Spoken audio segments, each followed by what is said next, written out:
এবং আমার আরেকটা ছোট ভাই আপনারা জানেন তৌহিদ আফ্রিদি, ও ওখানে টিম ক্যাপ্টেন হিসাবে ও খেলেছে আমি যেটাতে টিম ম্যানেজার ছিলাম। তো এখানে আমরা আসলেই ওটা একটা পরিবারের মতোই ছিল। পরিবার হতে পারে সেই পরিবারের দুঃখ অনেক বেশি, তাদের কষ্টটা অনেক বেশি, কিন্তু ওটাও একটা পরিবার পেয়েছিলাম।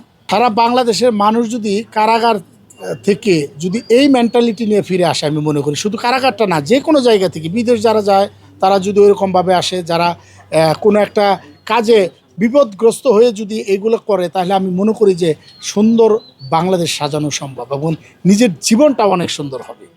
কারাগারে আসলে সকাল 7:30টার সময় সেল খোলে। এটা সারা বাংলাদেশের জায়গা থেকে যারা কারাগারে যায় নাই তারা জানতে চায়।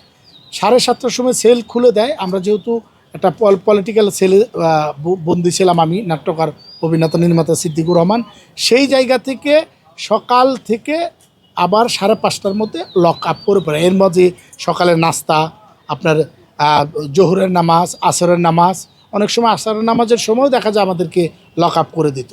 তো এই টাইমটাতে আমরা একজন আরেকজনের সুখ দুঃখ বিনিময় করতাম। আর সবচাইতে বড় কথা, ওখানে কিন্তু অনেক সুন্দর পরিবেশ আছে। যেমন অনেক একটা মাঠ আছে, মাঠে আমি যখন ছিলাম তখন ফুটবল খেলা হয়েছে।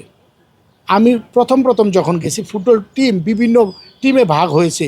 যেমন ওয়ার্ডগুলা, এক একটা ওয়ার্ডের এক একটা টিম ছিল, এক একটা সেলের এক একটা টিম ছিল, এবং ওখানে যে পরিচালনা পরিষদ যারা সরকারি কর্মচারী কর্মকর্তা, তাদের একটা টিম ছিল, কয়েদিদের একটা টিম ছিল, এবং প্রশাসন যেটা জেলার এবং সুপার মহোদয় তাদের টিমও দেখা যেত। ভাগ করে সুন্দর একটা কম্পিটিশনের মাধ্যমে খেলা চলতো, এবং সেখানে সেই টাইমটা আমি পাস করেছি। পরবর্তীতে যখন আমি লং টাইম ওখানে থাকতে হবে বা থাকা হলো, তখন একটা ক্রিকেট টুর্নামেন্টও আয়োজন করেছিল, এটা কারা কর্তৃপক্ষের পক্ষ থেকে। সেখানে আমি শাপলা সেলের একটা খেলা ধরেছিলাম, আমি টিম ম্যানেজার হিসেবে সেখানে কাজ করেছি।